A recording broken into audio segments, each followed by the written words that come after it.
Have you ever looked at an old picture of yourself and couldn't believe how much you've changed? Depending on how far back you look, you probably don't even recognize yourself. Sometimes I feel like the worst mom when I look at my son's baby pictures because if you line him up on a wall next to 10 other babies, I wouldn't be able to tell you that he's mine because he looks nothing like he did when he was a baby. Looks aside, though, who were you 10 years ago, 5 years ago, last year? There's no doubt you've evolved, you've gone better. You might not think that's the case and contest that, and that might be so, but before you put yourself down, let's shed some light together on the facts. This episode is all about how far you've come, and we're going to be doing an exercise to be objective about it, the effects of being on the hedonic treadmill and what that is, and what the number one movie in 2013 was. Yeah, we're going all the way back. So let's get to it. Now, most likely, you've forgotten the problems, the struggles, the challenges that you had 10 years ago, for example. It's a good thing because you don't want to hang on to those problems while the rest keep piling on from 9 years ago, 8 years ago, 7 years ago, and so on. That would be a lot of problems to carry around, and I don't think that's feasible for anybody. So no, chances are you resolved many of them, and then new ones showed up. And hopefully with each new set of problems, you're better equipped to deal with them, and so forth to infinity. Funny thing with being human is that we're always on this hedonic treadmill. Now, the hedonic treadmill, also known as the hedonic adaptation, is the observed tendency of humans to quickly return to a relatively stable level of happiness despite major positive or negative events or life changes. Technically, whatever good happens to you, you'll get over it. So once you've found the solution to your struggle, you of 10 years ago, and it disappeared, you probably rejoiced for a little bit, for a while, before moving on to another problem or challenge or struggle, thus forgetting the benefits you got from fixing the first one. So it should come as no surprise that in your mind right now, you might think that you're not much further ahead with your social anxiety because it's still holding you back in X, Y, and Z ways. Maybe you still can't do small talk. Maybe you still overthink a text that you sent a month ago. But you're probably ignoring the other ways that no longer show up on your radar because their benefits are embedded in your life. They just don't really stand out anymore. So in order to really grasp how far you've come, you need to hold hands with all previous versions of yourself. Each version brought you something to the table, for better or for worse.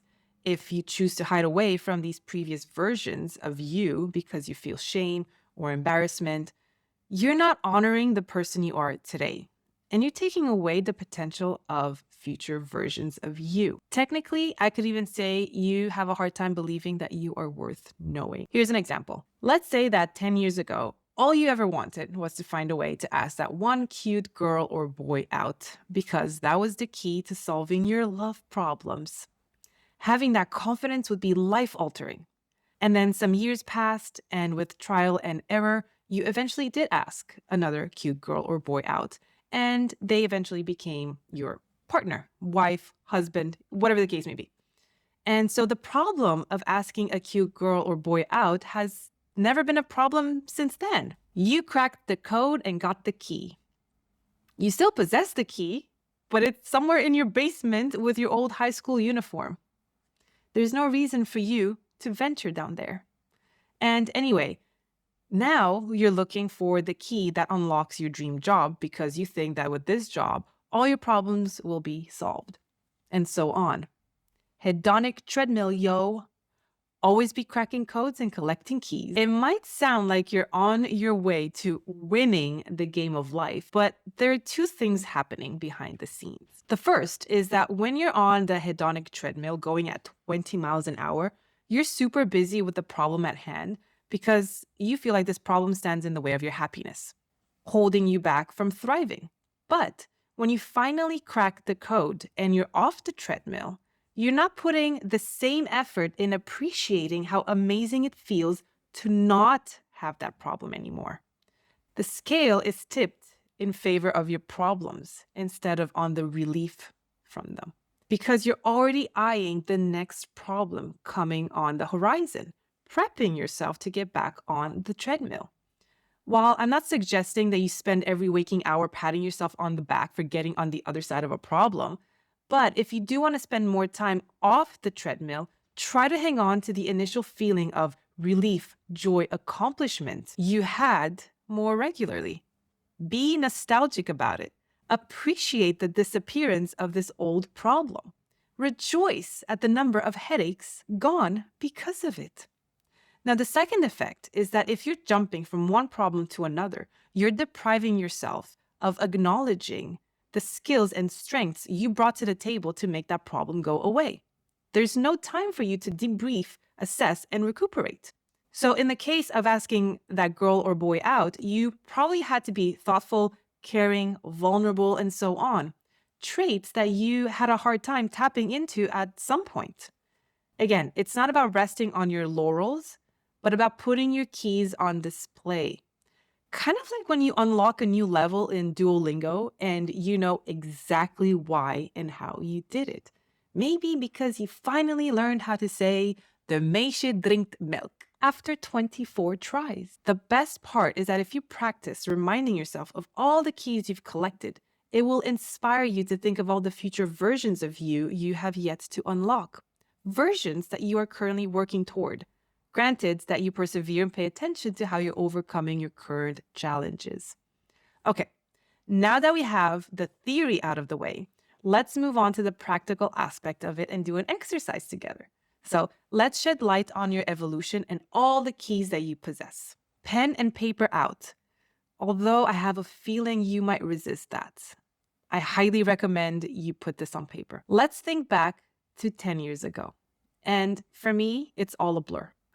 I honestly never understand older people who use dates and years in conversations. If I don't sit down, do the math, count backward to how old I was, I would have no clue what the F happened in 2006 or 1998. For me, those years might as well be one and the same. So let's do the math, because 10 years ago, we were in 2013. Again, it means nothing to me. I don't know if it does for you. But let's jog our memories. Let's bring out the pop culture of the time to see if we can create some signposts that help us make it easier to place ourselves in time. So in 2013, the movie Frozen came out. Thrift Shop was the #1 song of the year. Iron Man 3 was the highest grossing movie of the year. And 12 Years a Slave won the Oscar for Best Movie. The biggest stories of the year were the NSA leaks, remember this guy? And the Boston Marathon bombings. Now, personally, in 2013, I was 25. And at that time, I was living in Florida. And I had exactly about 1 year of working experience. So this means that at that time, I was working at a Fortune 500 company as a financial analyst. So that's where I was. Think about where you were in 2013, and let's take it from there. Because now we are going to look into some of the struggles that we had in 2013. So if I put myself in my own shoes at the beginning of my career, I remember walking the gray corporate hallways, hiding behind my computer, pretending I was typing so as to not engage in any small talk on the way to a meeting. Because, of course, we all walked together as a team to all meetings. Fun. I remember hating what I did, but not knowing what else was available to me because, well, I just didn't dare ask anyone around me. I had an intense yet distant manager who was just never available. So whatever I had to do, I had to mostly figure out on my own, which was pretty stressful. I had a hard time asking questions or getting feedback because I wasn't confident in any of my abilities. And I just believed that I got the job out of luck. So hopefully, as I'm telling you my story, you're thinking of yours, because I can easily pinpoint all the struggles I had 10 years ago. So if I were to give you a bullet point list, it would be, I couldn't ask a question without worrying someone would find me incompetent at my role. I had no idea how to stand up for myself and for what I wanted. Small talk made me sweat, so I refused to take the elevator should anyone I know be in it. So those were just a few of my main struggles. And I know you probably haven't grabbed a piece of paper yet, but I suggest you do so that you can bring it all into perspective. We can't work with what we can't see. Do the exercise for 2013, and now we're going to go into 2018. Now, 5 years ago, nothing rings a bell. Again, I have no idea what happened 5 years ago. But in terms of pop culture, God's Plan by Drake was the #1 song of the year. Avengers Infinity War was the highest grossing movie of the year, and Green Book won the Oscar for Best Movie. And the biggest stories of the year were the royal wedding of Prince Harry and Meghan Markle and the World Cup in Russia. Different times, different times. Okay, so given that I did not watch, listen, or participate in any of these things, it's not information I can hold on to jog my memory, but maybe for you it is. But I was 30 years old and I was still working at the Fortune 500 company, but I found my way out of finance and into IT as a product manager. I enjoyed it a little bit more and felt more comfortable in my skin. And this was the year I started putting out content for Honest Rocks, but without really having a handle on it. So think about where you were in 2018 and what your struggles were, because here were some of mine. So I wanted to find a way to help others with social anxiety, but I was terrified of sharing my thoughts online. At work, I couldn't muster up the courage to confront a coworker that was going around my back doing work I specifically told him not to. So I ended up going to my manager so he could resolve it for me. I had to have each conversation planned out in my head. I couldn't handle running into the same neighbor twice in one day. And I had a hard time being in someone's company for more than an hour. So looking back at these struggles, I don't have any of them anymore, which is crazy because it was only 5 years ago. Again, please write this down, what your struggles were 5 years ago, and try to see where you are now in contrast. But we're going to debrief in just a second because there is one more year that I want to look at, and it's last year. This one should be easier to come up with things that you struggled with. So I don't need to bring up the pop culture signposts. For example, the things that I struggled with in 2022 were using my voice when I was unjustly reprimanded. So again, standing up for myself. Believing that I bring value to the table. Knowing what I want versus what I think I want. And grieving the versions of me I will never be. Okay, so if you have the timeline in front of you, it should look like this.